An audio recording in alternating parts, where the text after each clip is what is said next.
They don't care about the black collective.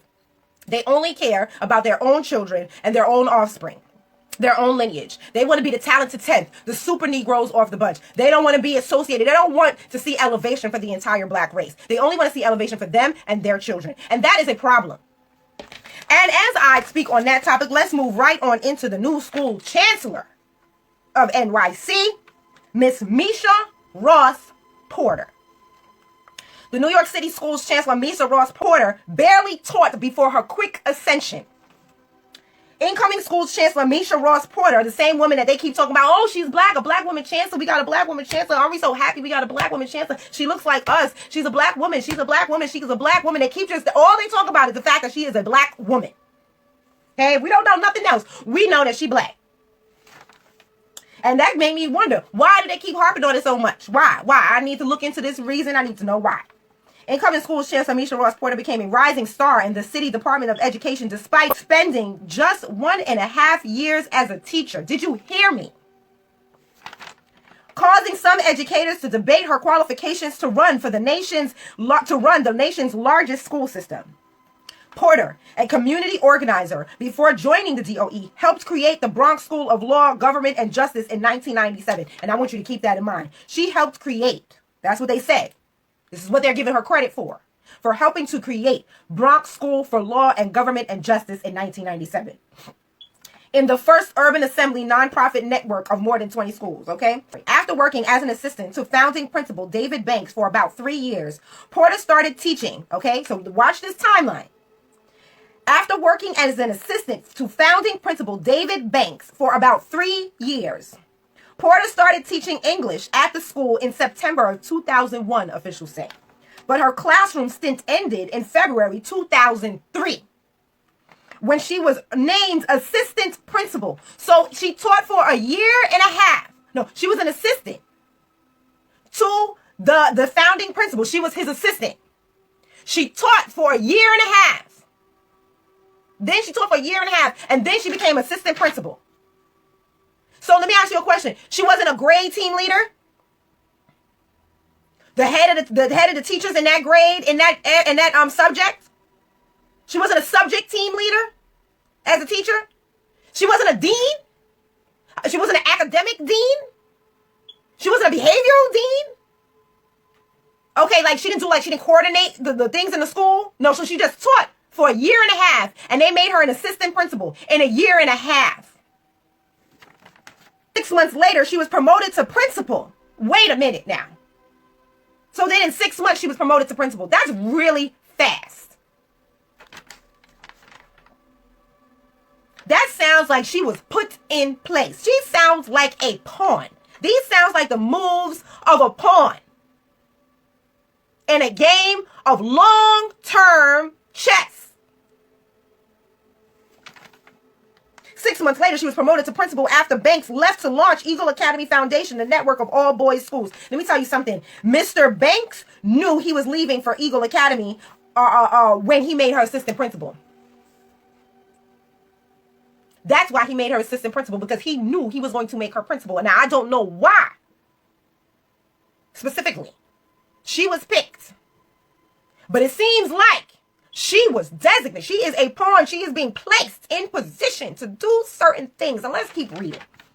It was a quick ascension, but there was no one better to lead that school, Banks told the Post. No one was more committed.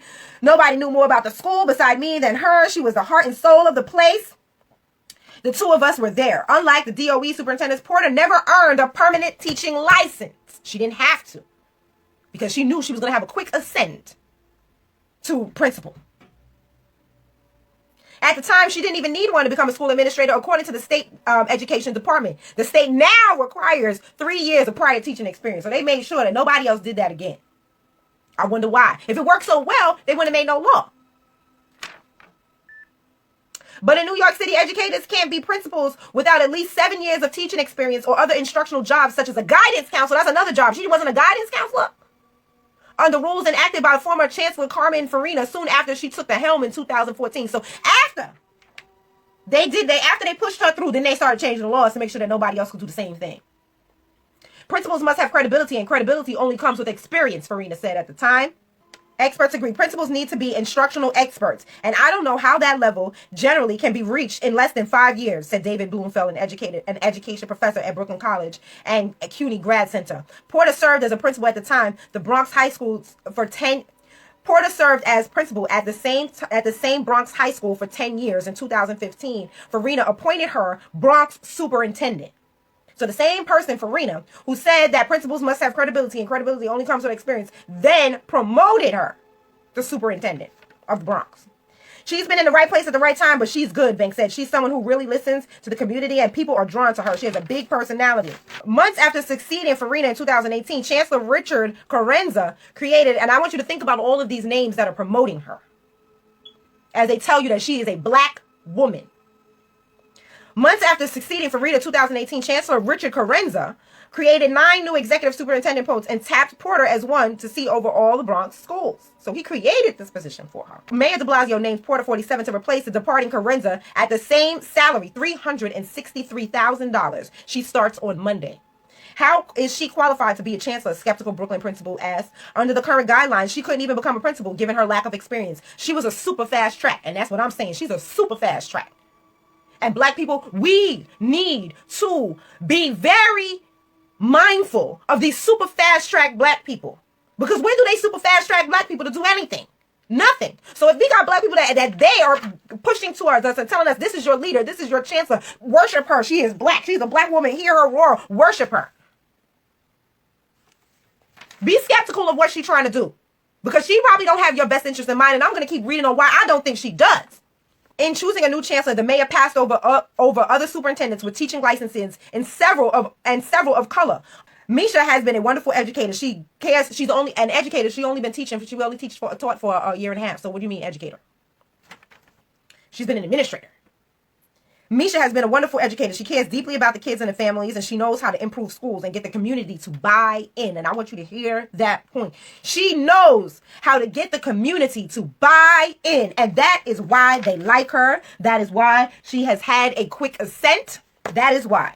A New York City Department of Education executives move their kids to whiter schools. Oh. I think I need lip gloss before I even start this. Yes. So while you sitting here with your quick ascent, you making sure, teaching that same old curriculum, you making sure that your kids get into the schools with a good curriculum. The same one that y'all not spreading to the other New York City schools. Top Carranza executives ditched their residential zones for whiter schools. Richard Carranza's top executives ditched their residential zones to get their kids into better, less diverse schools, the Post has learned. Meisha Ross Porter, oh, this is Miss Meisha. Miss Black Girl, Miss Sister Girl Magic, Miss turned around the whole Bronx City schools, even though the Bronx borough schools, even though they say that the Bronx borough is the least performing borough of all the boroughs. And she was at the helm of it. Okay.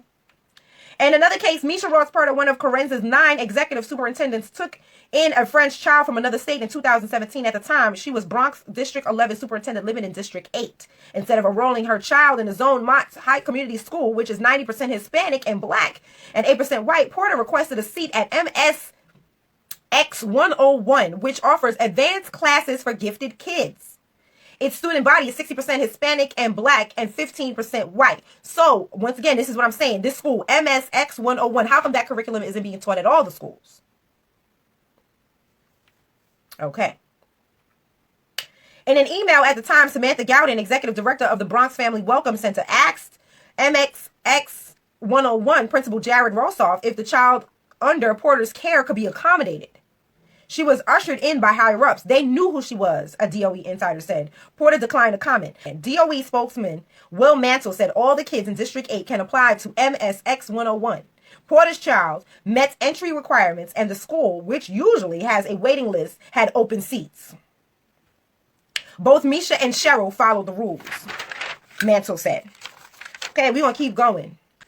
And that's not all. It seems the Conflicts of Interest Board may be investigating Miss Ross Porter. So the same, what do they call, what is she? What's her title? Chancellor. Her title was Chancellor. So the same woman that this black woman that they made Chancellor. It seems that the Conflict of Interest Board may be investigating Miss Meisha Ross Porter. A Bronx school superintendent promoted a new top position by Chancellor Richard Carenza was feted with a lavish party organized by subordinates at a cost of $111 a head from 400 guests, including employees under her control. I had been raised to believe that the gens de couleur was better and different from slaves. But as I watched the men and women in the fields of Sanssouci, I felt a secret shame. My own sister Lisette was a slave. And the only difference between us was that she was born to her mother, and I was born to mine.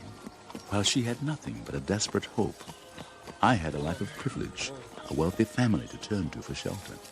And it was beginning to eat at my soul. Will you be wanting him again today, monsieur? No. Thank you, monsieur.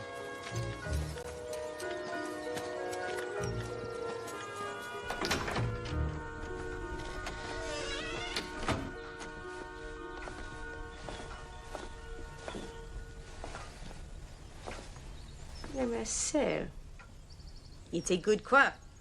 We should be picking until January at least. They'll be picking. Yes, but this is a human plantation, cher. You know that.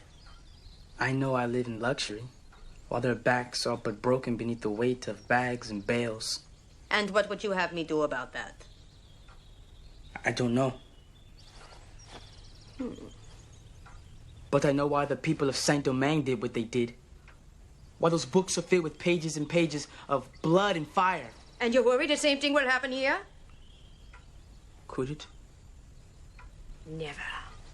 But we will always live in the shadow of those times. That's why I wanted you to read about them. How do we live in the shadow of them? That sort of uprising terrifies the whites in the southern states.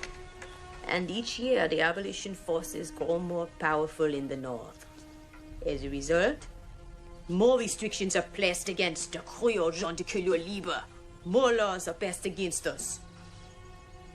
Then how can we be sure it won't happen? Because this is a different country, cher. It's gone a different way. Slaves have been bred generation upon generation, domesticated by a system far too subtle and efficient to commit blatant atrocity. No, cher. That will not happen here, because we have ground them utterly and completely into the dust. And my mother, it could have happened to her. It would have happened to her.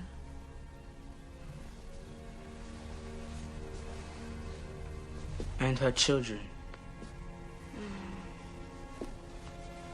But for my selfishness, I had no right to take your mother from that street. She was a dark child. The soldiers of Dessolien wouldn't have harmed her. But I wanted her. I was widowed then, and barren, and I wanted her. Her mother came for her. A field slave. She was black and beautiful and crazed with grief. I told her that child was dead. Her child. She screamed like the men they put upon the rack. Like she was being dismembered, like her very soul was being ripped from her body. It was evil what I did. Willful.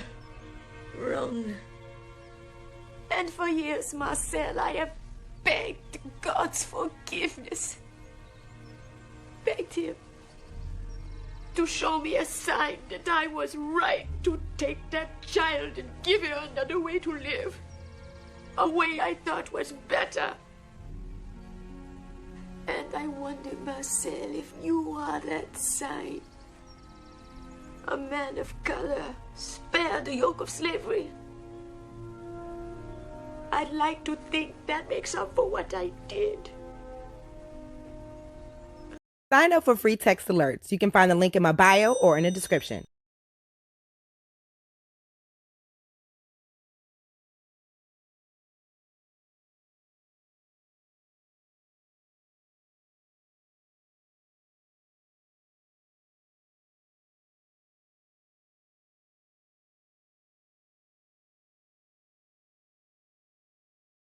It seems that the Conflict of Interest Board may be investigating Miss Meisha Ross Porter. A Bronx school superintendent promoted a new top position by Chancellor Richard Carranza was feted with a lavish party organized by subordinates at a cost of $111 a head from 400 guests, including employees under her control, the Post has learned. The Department of Education of Ethics and Conflicts of Interest received a complaint that the extravagant affair may have violated the Chancellor's regulations, but the DOE officials defended the bash, which cost around $45,000. So I was doing the math on that. $111 for 400 guests. That adds up to $44,000 and 400. So she threw this fabulous party, and everybody else paid for it. But she didn't even pay for her own party, including employees under her control. Meisha Ross Porter, wearing a tiara and a glittered white dress, made a grand entrance in a glass elevator that rose onto the ballroom at the Villa Baron Manor, a Bronx catering hall popular for weddings. That dramatic flourish added $500 to the tab. The evening featured a buffet, a DJ, and an open bar, sources said. What an amazing night looks like. I am deeply blessed, so highly favored, so honored and humbled to be celebrated at my birth and Bronx family, Porter gushed on Facebook. Early in her career, Porter was principal at the Bronx School for Law and Government and Justice, and middle school graded F in 2007. So here's my thing. 2007 was pretty much the end. She was principal from 2004 to 2007. So 2007 was the end of her principal career at this school. And at that time, according to this article, that school graded an F. So why was her ascension so quick? She only was a teacher for a year and a half. She clearly didn't do that well as a principal because she was principal for 4 years. So you can say that, oh, maybe she got an F in 2004 and then in 2007 she had raised the grade. No, she got an F in 2007. So why the hell is a principal at a school grading an F get promoted to be superintendent? How does that happen? Her 4th year at the helm, but she gained influence. That's how it happened. She gained influence. Ex-Chancellor Carmen Farina promoted her to District 11 superintendent in 2015. And in August 2018, Carranza named her one of the 9 newly created executive superintendents. Porter, now 45, oversees Districts 7 to 12 all Bronx schools. And this is before her, So before her promotion to Chancellor, she was making $200,000 a year to do nothing. Porter declined to comment, but when asked about reports that she had received a cash gift at the party, she said, I never received a gift. The May 20th letter to the DOE ethics officer said it is unconscionable to witness this costly extravaganza, considering Porter is an educational leader in the poorest congressional district in the country. The letter writer, who remains anonymous to avoid reprisals, said that some employees felt pressured to go. They felt pressured to pay that $111. And here's the thing about teachers. Teachers already spend so much of their own personal money on supplies for their classroom, to make their classroom pretty, to have pencils and books and things for the classroom. Like, teachers are already spending so much of their own personal money. For this woman to now pretty much strong-arm them to pay another $111, a lot of teachers are struggling. Because now they may be making a decent salary, but they got them student loans that is up the wazoo. Those who did attend may have the advantage of preferential treatment, and those who do not attend fear retaliation. But Sanisha Blackwood Falconer, a parent of the District 11 said she and others came to celebrate Porter as a go-getter for the Bronx. And she said, I don't think a gun was held to their heads. So let me ask you a question. As Cuomo is sitting here facing allegations of every kind of sexual allegation under the sun, pretty much, and everybody's like, oh, you know, these women felt pressured, whether they felt pressured or not. These women felt pressured. You mean to tell me that this principal cannot pressure her teachers into paying $111 to come to her? That's unconscionable. Nobody can fathom that. Among the attendees, City Councilwoman Vanessa Gibson, who came as a guest at no charge. Owen said the $111 ticket price and use of the DOE email to plan the party was not improper. Employees are permitted to organize events for their colleagues that may include requests and donations. And Carranza, the whole time, he was grooming his successor. I wonder if he knew that. He might have. Because like I said, it seems like she was put in place. This is an article called New York City's New Schools Chancellor says her approach to segregation was formed by experience. And here's where they're going to use her. And this is what I see. When Meisha Ross Porter showed up to an honors English class as a black senior in Queens Vocational Technical High School, the teachers thought she was in the wrong place. Folks thought it was a mistake and moved out. She said, I went to my principal and he got me right back in there. It was very clear that I belonged. It was one of Porter's earliest memories of institutional racism at city schools. Next week, she will become the first black woman to lead the largest school system in America. And she says the memory of that day, roughly 30 years ago, and how she learned to deal with it is what helped her form her philosophy on education. That was when I first learned to advocate for myself and the students. I say she learned to advocate for herself. She told Politico in one of her first interviews since being named DOE Chancellor, that's why I knew how important it is for students' voices to be heard and to advocate for themselves. The children are speaking and nobody is listening.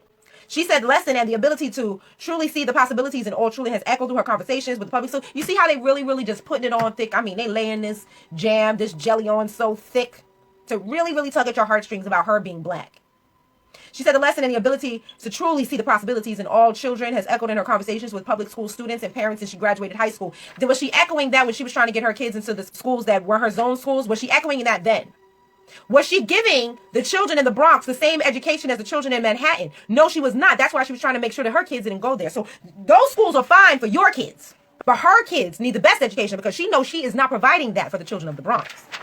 She subsequently became a teacher at the Bronx School of Law, Government, and Justice, where she helped establish, see, once again, they're giving her credit for establishing this school, where she eventually became principal. Porter went on to be a superintendent District 11 in the Bronx for 3 years. So then she was superintendent for 3 years. So we following this timeline.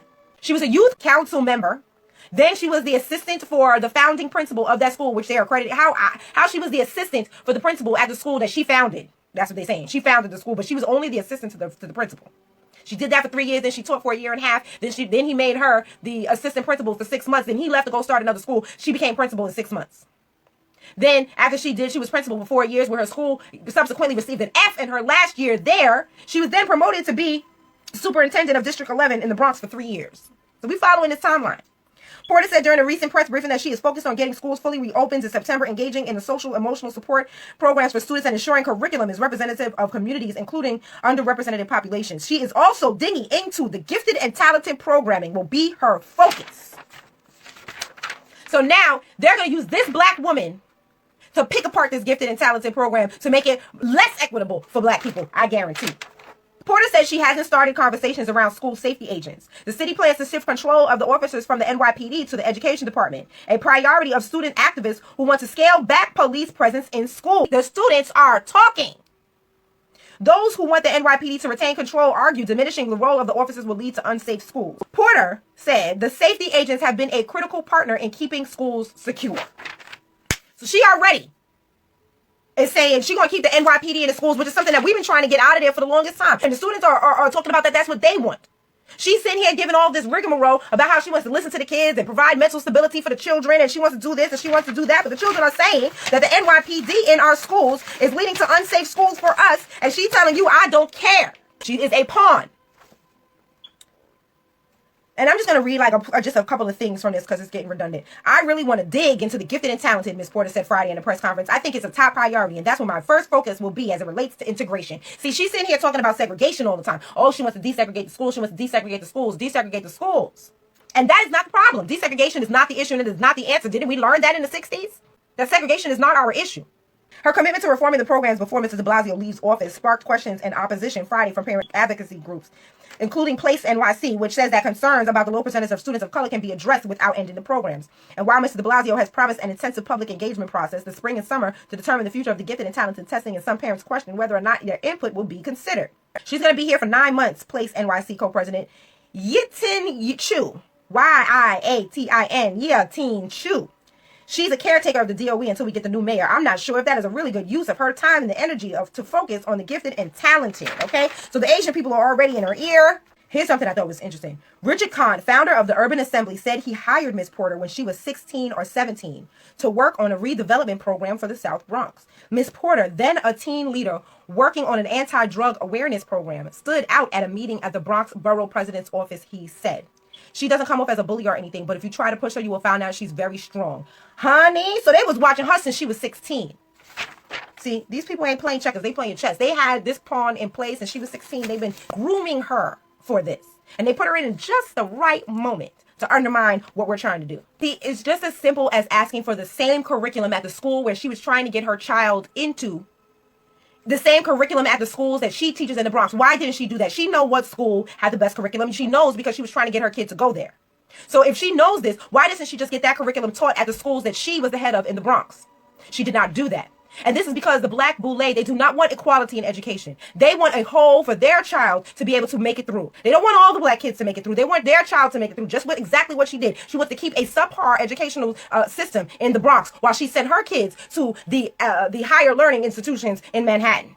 So she knows exactly what she's doing. And they all know. There was a video that Tariq Nasheed, I've been looking for this video everywhere and I can't find it. I don't remember. It's an obscure video where he was talking about the fact that Thurgood Marshall, that initially the teachers and the people who own the schools, they were not looking for integration into the schools. They wanted equality in money and funding for books. But Thurgood Marshall came along and Mr. Brown came along and they changed the call to action. to be segregation, to desegregate the schools. And that is initially not what black people wanted. Black people were hesitant to go to school with white people. They didn't want to go to school with white people. They wanted an equal book. That was an actual book and not tattered pages from a book from the white schools that was what, 20 years and about 10 years or 5 years or whatever old. And all they have are pieces of the pages. I often felt that the school administration didn't care at all about what went on in the black school. They were mandated to provide school, and they did provide school. They were mandated to see that there were teachers and a principal and the full staff, and they did so. But I don't think that there was any concern about the quality of education or what actually went on in the school. The black principal, in many cases, was a tool of the white power structure. He was answerable only to them. And the abuses that black principals perpetrated against the students and against the teachers, you could write volumes about it. I could keep you busy all afternoon talking simply about the abuses that I have seen and know from firsthand experience and observation that it was a terrible situation. But they put these people in these positions to keep the lid on things. They didn't give a damn what went on in the school, so long as you don't make problems, don't make waves. And the principal took full advantage of that, many of them. Although there were many, I must say, who were truly dedicated to providing the very best education available within the narrow, limits of their ability to do so. When I first heard about integration and heard that it may possibly one day be the way things would go, I had very mixed feelings about it. I was no more anxious to mingle with white people than I'm sure many of them were anxious to mingle with me. I felt the same reservations, the same prejudices, I guess I may as well say, that any of them felt, So I was not at all thrilled over the prospect.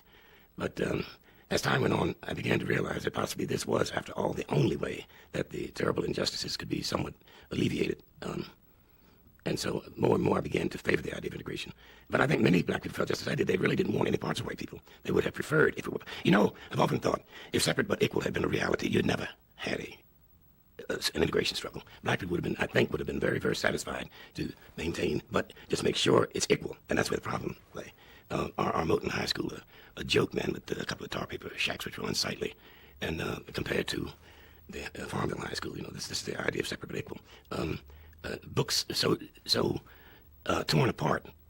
In one case, a friend of mine who was supposed to teach chemistry, man, the only books he could get, he had shreds and particles and pieces of books, and by linking up in his classroom, he passed out what he had. By linking up together, the kids were then able to get together enough material to. These books have been discarded by the white high school some years before and passed on to the black school. Now this points out the weakness and the corruption of the principal, who was black. This teacher friend of mine, not knowing the chain of commands, his brand new teacher, went to the superintendent and said, look what I've got to work. I can't work with it. How can I teach chemistry with this junk? And immediately got a brand new set of books for his classroom. Now, the point of this is this. That principal could also have done that, but it was better for the principal to report a surplus at the end of this. That happened. Well, I don't want to get too personal, but I could cite you another instance in Farmville. The same kind of thinking. It's better to report a surplus at the end of the year, thus protecting myself, making myself the fair-haired boy downtown, than to go down and ask for materials that are absolutely, desperately needed by the children. Just to pass and look at the physical plants would have told you what a fallacy, what a joke, what a hoax separate but equal was. There's no way in the world that any reasonable person could compare Moton High School, as I said, a small brick building, maybe 4, maybe 5 classrooms, supplemented by 2 tar paper shacks, which were ugly and unsightly. There's no way in the world you could have compared that with Farmville High School. That look at Moton, the outlying buildings were heated by wood stoves, and one of the teachers, in addition to teaching classes, in addition to driving the school bus, had the additional responsibility of keeping the fires going in these buildings. At the white high school, they had a janitor. The disparity was, just ridiculous. There was absolutely no separate but equal. It was separate, all right, and very unequal. I foresaw, I thought I saw that it might come to bloodshed, and I wondered if it were worth it for any single person to die for something like that. As I say, my thing had always been separate but equal, but truly equal in a meaningful sense. They wanted actual material for the children. They wanted money to fund their schools. They did not want to go to school with white children. But the black elite took over the request and changed it into desegregating the schools. And Miss Ross Porter, is doing the exact same thing. You see, he mentioned that there was a black principal of the school, that there was this teacher who did not quite understand the chain of command, the chemistry teacher. He did not understand the chain of command, and he needed new books, and he went straight to the superintendent, the white superintendent gave him the books, but the black gatekeeper, the black principal of the school, isn't it interesting that it is the principal? As we talk about Miss Meisha Ross Porter. The black principal who would not even request the funding because it looked better on him to report a surplus so he could enrich himself. And that is all I have to say about Miss Meisha Ross Porter. Not all skin folk are kin folk. And that's that.